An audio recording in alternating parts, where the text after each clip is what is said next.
We all know people who act narcissistically, but only 1 to 6% of the population actually fit into the classification of so-called narcissistic personality disorder, or NPD for short. This is a pathological personality disorder, and it's diagnosed by the person exhibiting 5 of 9 standard traits, but not just sometimes, but pervasively, meaning these traits are always on display, that or they're just brewing beneath the surface. So the first trait of pathological narcissism, or NPD as we said, is grandiosity. This is an exaggerated sense of self-importance, of the person thinking they are literally the king or queen of the world. The second trait is a preoccupation with achieving unlimited success, power, brilliance, beauty, or having an ideal love. Unfortunately, they often do obtain a high level of success and power because of their ruthlessness and willingness to squash anyone in their way. The third trait of NPD is that he or she feels they are special, unique, on a pedestal, and that they should hang out only with other special high-status people. The fourth trait is the narcissist requires and even will demand excessive admiration. They want everyone to put them up on that proverbial pedestal. The fifth trait is arrogance. Big-headed is thy name, narcissist. They know best, no one is smarter, no one is better looking, no one knows better. The sixth trait is envy. The term green with envy likely was coined by someone who knew someone with NPD. The seventh trait narcissists exhibit is a lack of empathy. No one matters to them. No one deserves anything but them. The eighth trait of NPD is entitlement. If there's only 2 cookies left in your cookie jar, there likely won't be a crumb left for you. And the last trait narcissists exhibit is exploitation. If they need to run over you with a truck to get your cookie, to be successful, to feel special, or to be admired, watch out. They're coming at you with a 16-wheeler. And please don't mock my artwork.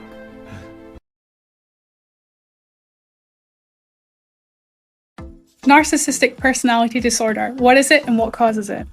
If you're new to my page, I'm Rachel, I'm a neuroscientist. There are 2 major subtypes of narcissistic personality disorder, or NPD. And while they share some common traits, they do have their own distinct set of characteristics. The first subtype, grandiose narcissism, is also sometimes called overt narcissism, is characterized by a sense of superiority. People who have this subtype are very likely to overestimate their own abilities, and they crave positions of leadership and authority. They can also, of course, be incredibly manipulative. The second subtype is called vulnerable or fragile narcissism. It's also sometimes referred to as covert narcissism, and this is characterized by very low self-worth. People who have this subtype are prone to emotional outbursts. They are extremely sensitive to criticism, and tend to be quite depressive and gloomy overall. Of course, one common characteristic that unifies these 2 subtypes is struggling with empathy.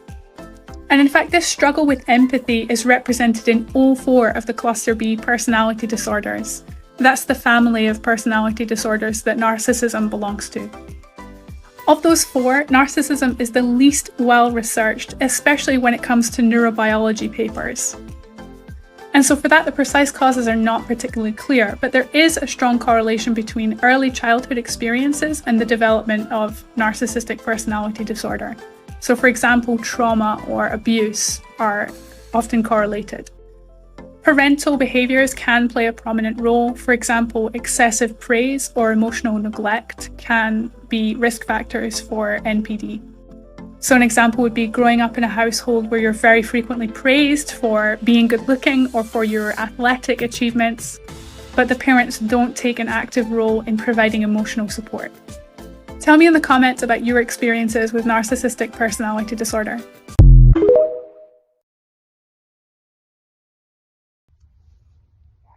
There is only one person narcissist is scared of. You know who that person is? That person is the one who is the most honest, the most trustworthy, the one who is most loving, the one who is most forgiving. And that is you. Yes, that's you. So they are scared of you because of how lovable you are, They're scared of you. They hurt you because they know that you know their reality. That's why they're scared of you. See you in the next video. What are the biggest signs that you're dating someone with narcissistic personality disorder? Here are some traits to look out for. They have a grandiose sense of importance and think they're better than everyone else. This means that they exaggerate their accomplishments or skills even when they may not have earned it. They're preoccupied with success and power and perfect beauty and idealistic love. They require constant, excessive admiration. They're usually entitled and get really frustrated when they don't feel they get the respect or admiration from others. They take advantage of others to achieve their goals. They're envious of the success of others and feel entitled to that success. They think they're better than others and often look down on others. And finally, they lack empathy. They don't acknowledge the pain or emotions or feelings of others and are dismissive of them when it occurs. When narcissists talk about their jobs, all they talk about is how amazing they are in their role, how others are lucky to be in their presence. They live in a world of delusion, and if you attempt to burst their bubble and take them out of their fantasy world, they will see that as betrayal and get very angry and typically lash out. Narcissists surround themselves with people pleasers and those who feed their need for admiration. And if you stop admiring a narcissist, they will treat that as betrayal and ice you out. Narcissists always get their karma. And their karma is misery. You could only go through life for so long, treating people terribly, getting what you want. The aged female narcissist has to end up eventually realizing is that she doesn't have that charm anymore. She doesn't have those looks to get her out of her shitty behavior. She has to actually, truly, sincerely apologize, and that is not something a narcissist can do. They don't care. They don't care. They don't care that they hurt you. They don't care that they made you question your worth or your value. They don't care. Instead of being accountable for their actions and sincerely apologizing to you, they ghost you and try to find another victim. And I mean victim. No normal person makes you question your self-worth and value when you're only kind and sincere to them. Only an insecure old woman who has self-esteem issues and needs to fucking take time to herself instead of continuing spending her time on dating apps trying to find somebody to fill that void that she can't give herself. The narcissist always gets their karma. Misery loves company. You know, when somebody criticizes you or says something behind your back, those words that they said about you, it's like you feel like those words are written all over your face, all over you. And then those words start to become echoes in your own mind. And then there's a real risk that those words could become a part of how you see yourself. The moment that you realize that you are not the opinion of somebody who doesn't know you or care about you, that moment, when you realize that, it's like you're clean.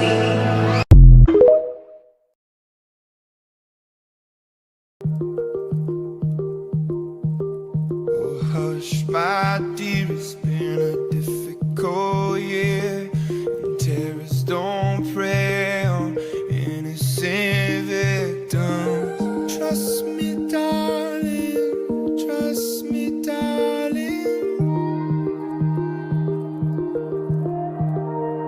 It's been a loveless year, I'm a man of three fears: integrity, faith, out tears. Trust me, darling.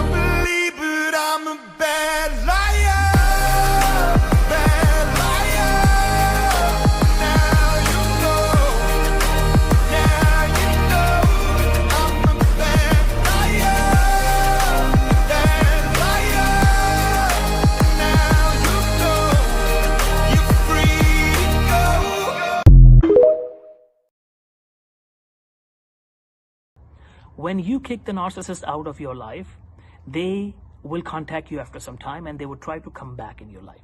When this happens, they will try to convince you that I'm not the same person anymore. Please let me in. What do? You don't become their victim again. Don't listen to this. This is hoovering. They are trying to convince you that I'm a different person. They are not a different person. They will be worse than before this time. So be careful. See you in the next. Manipulation tactics that narcissists use. If a narcissist wants to cheat on you or entertain a new form of supply, they will purposely start an argument so that they can cause distance, leave, and entertain that opportunity. Many of you have commented and said that your narcissist would start a huge argument and then you wouldn't hear from them for hours or days. This is a narcissist's way of pulling back so that they can discard you while at the same time trying to blame you for whatever they got mad at you for. Another manipulation tactic a narcissist uses is projection. Whatever thing they're doing, they will blame you, most of the time seemingly out of nowhere, and claim that you're the one doing the thing that they're actually doing. If you get accused of morally corrupt acts that you are not doing, pay attention. Why is this person accusing you of that? And have they been acting different lately? Another manipulation tactic a narcissist uses is stonewalling. They will not respond to you. They will give you the cold shoulder. They'll give you the silent treatment. You could be crying next to them and they will not respond. They do this to try to show you that you don't mean anything to them, they don't need you, and you better get in shape or else they will leave you. Anyone who stonewalls on a consistent basis, I say, let them leave. They're not giving you anything emotionally anyway. You're better off by yourself. Another manipulation tactic a narcissist uses is warning you of future actions they might take before they've even taken them. They might straight up tell you, I've cheated on past girlfriends, I've lost friends by lying or by stealing. They do this to test the waters with you. They'll tell you straight to your face that they feel they have narcissistic tendencies or they think they have anger issues. And if you stay in the narcissist's mind, that's kind of like signing up for everything they warned you about. If you see any red flags with a narcissist that you are first meeting, or even one that you've been in a relationship with, you should get out by any means necessary. This manipulation will go on as long as you let the relationship continue. You have the power to leave when you can, despite being manipulated by the narcissist to believe otherwise. The longer you stay with a narcissist, the longer you slowly but surely disappear as a human. You will be subjected to so much abuse on a conscious and unconscious level that you will be forced to disassociate to even come to terms with your reality. The narcissist chips away at you piece by piece. They start off by dragging you into their web through love bombing and telling you that everything about you is great and fantastic and you're this wonderful person. And they end by chipping away at everything that did make you great and a wonderful person until you're left looking in the mirror asking, who am I? Who is this person I've become? As a result of that, you will do things that are completely out of character for you. You will react to the abuse through reactive abuse. You will yell when you don't normally. You will isolate yourself from your friends when you usually don't. You are feeling in this moment of narcissistic abuse lonely, like nobody's going to understand. But what I'm here to tell you is that narcissists are textbook. They are very predictable. They all use similar manipulation tactics. You are not alone. And literally anybody could fall for this narcissistic person. This is how the narcissist gets through life, is through charming people that don't have the knowledge of what's going on. Even Harvard lawyers, even A-list celebrities fall for narcissists. It's because they have a way of plugging into both your deepest desires and your deepest insecurities at the same time. Now, that doesn't mean that they know you. That's just the manipulation that they're so good at. It's literally the only thing that they're good at, because they present themselves like they have everything together, they're your ideal partner, when really they don't have anything together and they don't even know themselves. Don't beat yourself up if you have been with a narcissist. It could happen to anyone. It's no different than if somebody was the victim of a robbery. You would not blame that victim, and the victim should not blame themselves like, oh, I should have seen the signs. How could I have gotten robbed? No, it's not the victim's fault, and it's not your fault. And now you know better. You know the terminology, you know the manipulation tactics, and you know that you won't get a narcissist in your life ever again.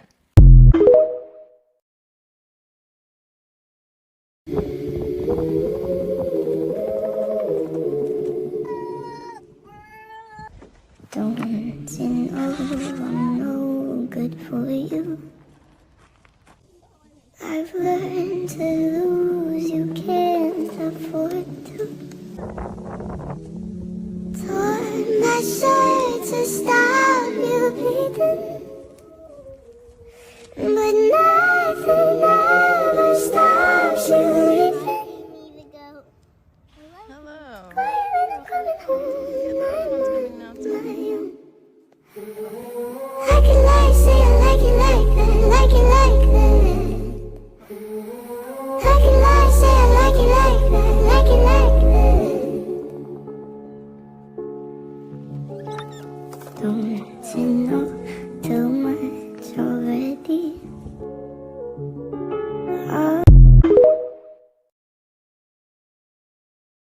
Never buy into what they're saying. Whatever they say, always know that there's a motive behind it. Always know that they will do whatever they need to do. They will say whatever they need to say in order to get what they want from you. Sometimes a narcissist has a hard time breaking up with a good person.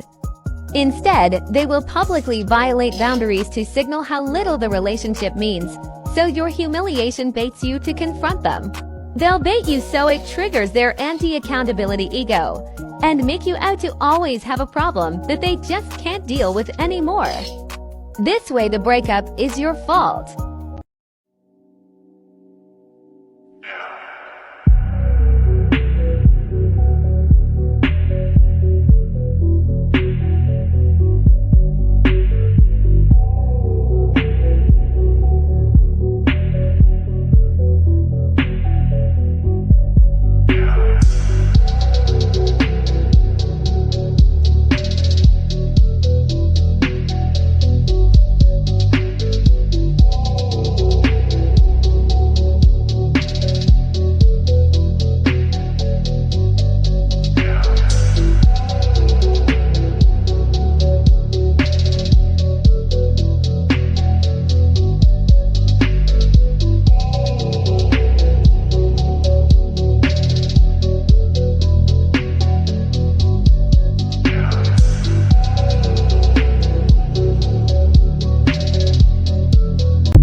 A narcissist is doomed to eventually experience a narcissistic collapse. This usually happens when they are in old age, everybody has left them, and they are forced to be alone with their thoughts. A narcissist has to be other focused, meaning that they get their energy from being a parasite on other people. When that isn't there, they are left to sit there in their thoughts, and suddenly all their repressed trauma comes to the surface and they experience a narcissistic collapse, which is basically them spiraling into a deep depression where they withdraw and isolate. And it's a depression unlike anything a neurotypical can feel a majority of the time.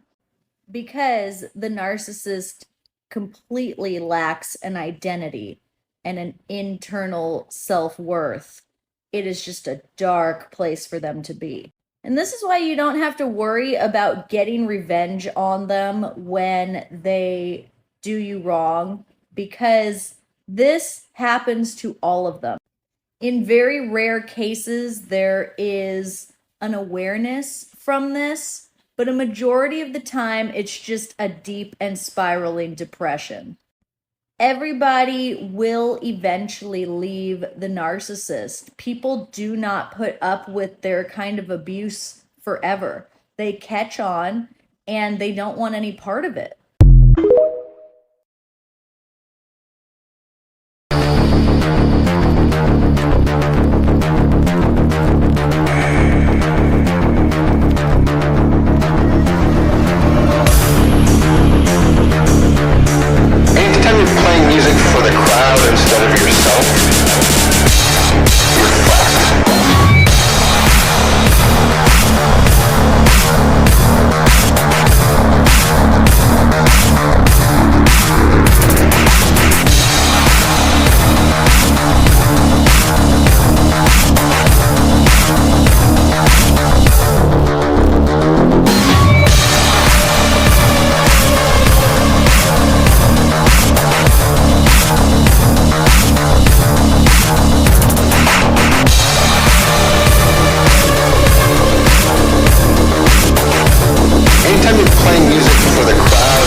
I want to take a moment and highlight a pattern that I am seeing between victims of narcissistic abuse and people who create judgments and perceptions of those victims.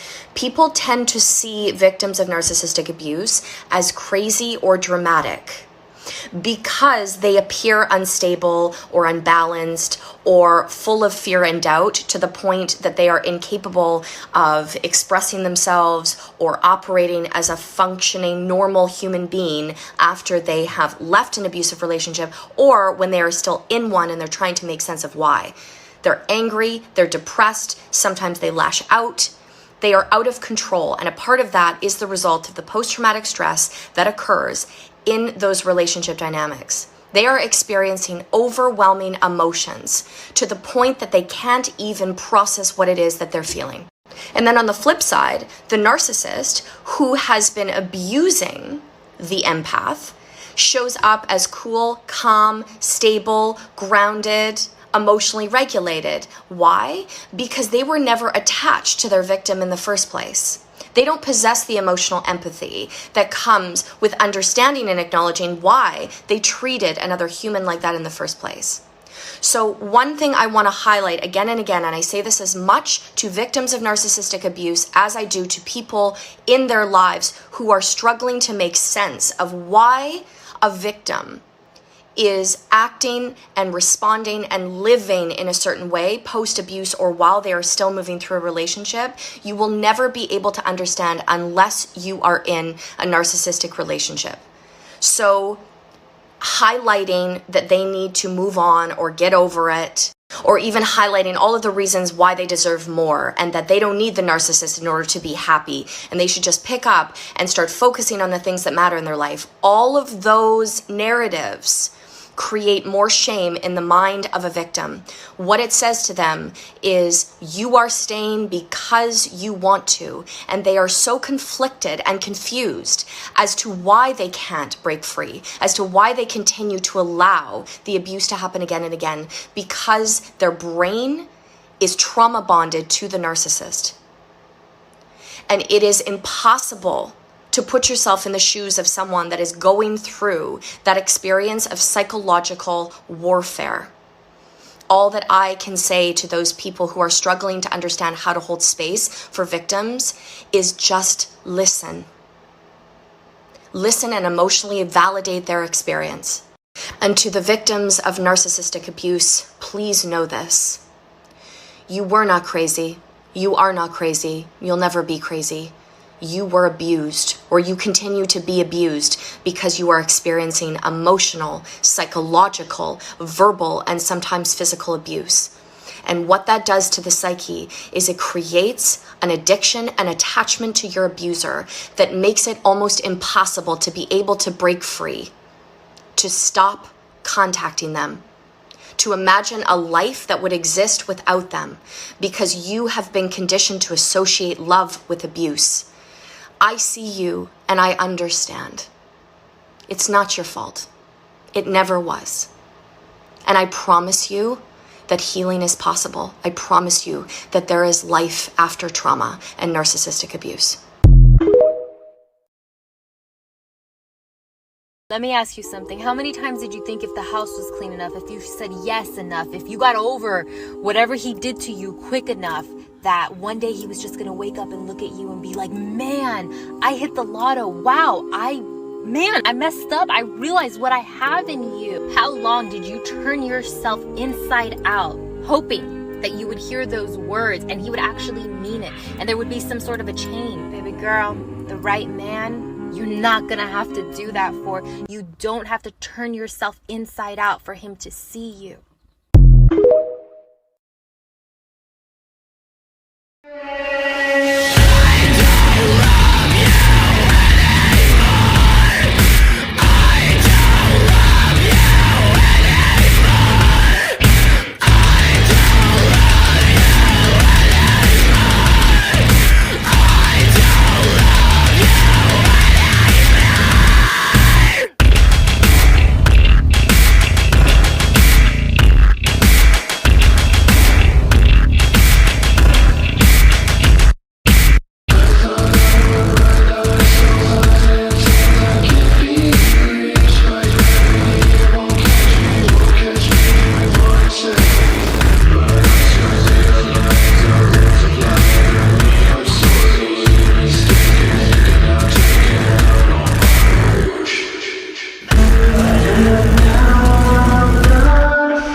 You might have noticed that a narcissist will constantly try to make you do tasks.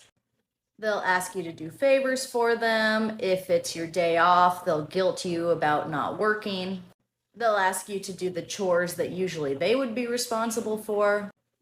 They see you as an object with only two dimensions, useful or not useful. And so to them, if you are not improving their lives in some way, then you are classified as not useful, and they are disgusted by that. This is why the people who love narcissists are called supply. because they don't see you as a person. They see you as an object. So for those wondering, did this narcissist ever really love me? They loved you in that moment, but their love is not unique to you as an individual. They love you because of what you're doing for them. And anybody else could be doing that for them, and they would then love that person. You just happen to be the one there. A narcissist actually can't see you as a person with unique wants and individual needs. They lack a sense of self that makes it impossible to see others in a healthy light.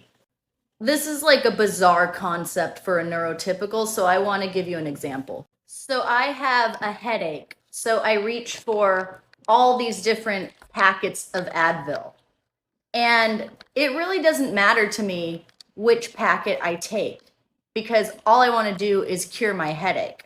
So this packet of Advil is no different than this packet of Advil. They're both doing the same thing at the end of the day. That is the level of dehumanization that you will face if you stick around with a narcissist. There is no concept to them of your feelings, your time, your day of relaxation. They see it and they say, why isn't she doing something for me? Even though you've been doing something for them for the past 6 days and you're exhausted and you just need some time to yourself. They really don't like to see their kids experience joy. Narcissists will go out of their way to ruin special moments for their kids. And holidays like Halloween are perfect for this. Last year my daughter said she wanted to be a tooth fairy, so he told me he would buy the costume. I said, okay, great. It was his year to have her for Halloween anyway. But I had a feeling he would try to ruin it for her by not getting her the costume she wanted, so I had a backup plan. I ended up making her a tooth fairy costume myself using one of her princess dresses and some things that I bought from Dollar Tree. So now on Halloween day, I go to pick her up from him because I did get to have a couple hours with her and my plan was to take her trick-or-treating at the zoo.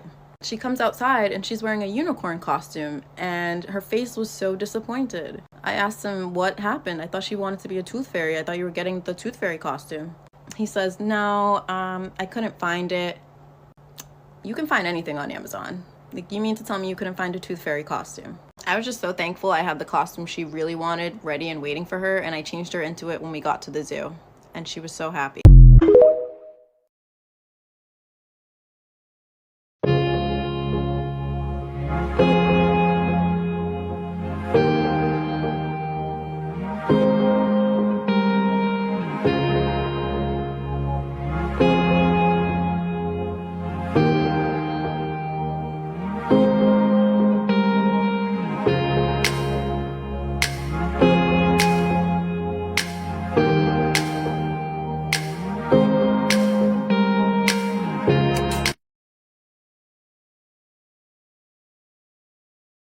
One tactic for dealing with the narcissist is to just agree with everything they say.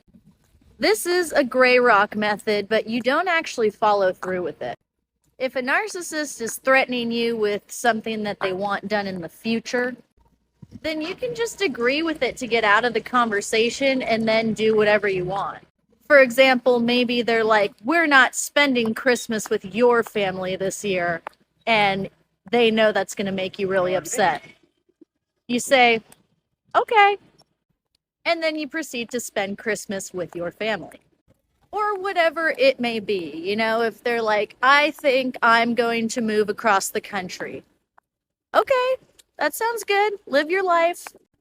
If they are talking about the future, it's for some kind of manipulation purpose. And a lot of the times that's to get a rise out of you, get a reaction. So you are not reacting to whatever thing they're trying to get you worked up about. It can also work if they're insulting you in some way. If they say to you, you're a terrible mother. Oh, okay, yeah. Something important I really want to emphasize here is don't ever use this tactic in writing, in text messages, or in email, because if you ever have a divorce or a child custody hearing or some kind of other legal hearing, you don't want it written down that you were agreeing you're a bad mother. This is just verbal. I'm in no way saying don't be hurt by these comments, because it will hurt. This is a person you care about intentionally doing this to you. But the goal is to make it appear to the abuser like you're not impacted. Doesn't mean you don't still feel something on the inside, but you are not outwardly expressing it. This is a mode that people are able to put themselves in. For example, you can't react to every offensive thing that happens at work. You have to keep it inside. But if you can achieve this on a regular basis, you will free yourself and you won't feel so hopeless when you do have to interact with them. You will feel more in control of the situation. Signs they don't care about you. It's very confusing when dealing with a narcissistic person, because they will give you just enough hope to hang on to absolutely nothing. Narcissistic people know exactly how to breadcrumb people, because they're incredibly exploitative people that are looking to get their own needs met. And when things aren't going their way, they know exactly how to gaslight, manipulate, rationalize and justify to get their own way. So 7 signs they don't care about you. They don't do favours for you unless there is something in it for themselves. They'll quite happily get out of doing things for you unless later down the line they can use what they did for you against you. However, if you don't do a favour for them as soon as they want you to, they're going to have a big problem with you. They don't care about your needs. Narcissistic people lack empathy to care about your needs. So they expect you to be there for them when they need you. However, they will go all out and disappear on you when you need them the most. They don't know the little things about you because they're arrogant enough to believe they already know everything. So they don't know those little things about you. They know the things that they can use against you, to guilt trip you, to frustrate you, to manipulate you, to hurt you. But they don't know the little things about you because they don't care about you. They put the minimal effort in to absolutely anything and everything. Unless they're in their idolization and love bombing, they put the bare minimum effort into the relationship. However, they expect the maximum back, and they sulk and fall silent if they don't get the maximum effort back from you, and they turn around and blame you for their moods. They don't talk with you. They're not willing to listen to what you have to say. They're willing to outdo you in some way. They're willing to talk at you, they're willing to provoke you, but they're not willing to talk with you and have that communication, open and honest communication with you. They don't remember the good times. All they remember is the odd time they did something for you that they can then use against you. Remember when I did this, remember when I did that. Look at how amazing I am to get something from you. They don't remember the little things, they don't remember the good times. They're looking to impress strangers rather than take care of their own family. They're looking to sell other people an illusion of who they can be, to gain that excessive admiration they so seek from people, that they fail to care from those who are already there for them. Narcissistic abuse effects can be so severe they make the victim ill. Cortisol and adrenaline levels rise from the constant flight or fight mode.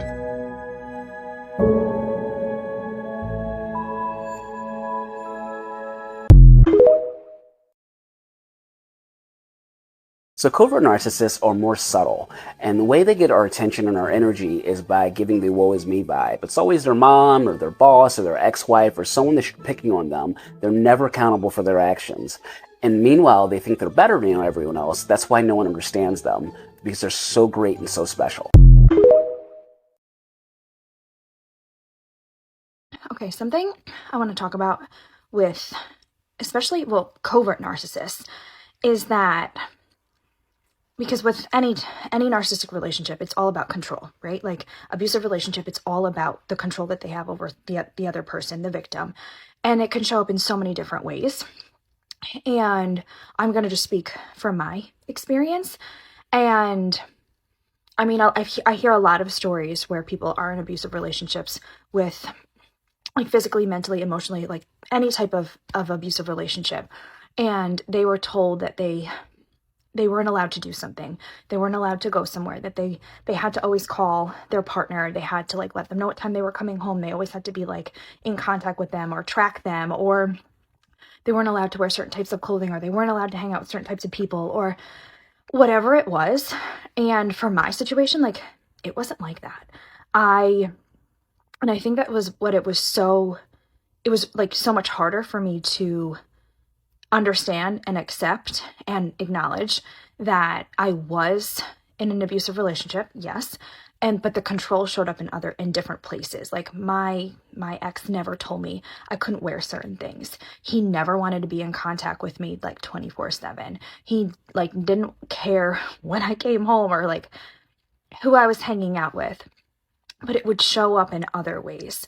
Like he would slowly like start to say things about family, like my family members or my friends, about me as a person. And I'm like, wait a second, like nobody has ever else said those things about me, or like nobody else feels like that about this person in my life or this family member or like whatever it may be. So the way that the control happens or occurs in any type of abusive relationship can be extremely different. And like I said, especially with a covert narcissist, it's very much more covert and underlying, and it's not blatantly right in front of you. So it's so much harder for you to identify with what you're actually dealing with, and that you are truly, it's still in an abusive relationship and you are slowly being controlled. And it just shows up in different forms. But sorry about the lighting.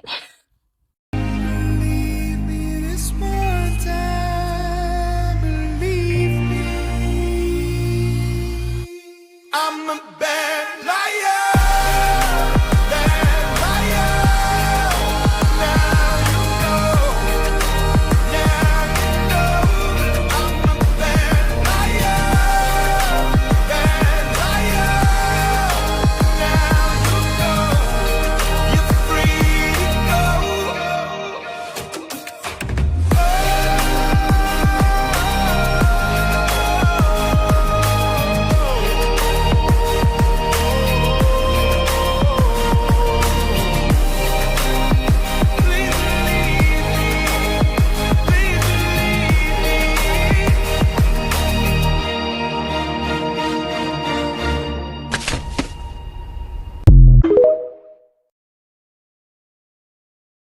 Never expect the narcissist to take any accountability. They don't actually think that anything is their fault, and they never feel genuine remorse or regret.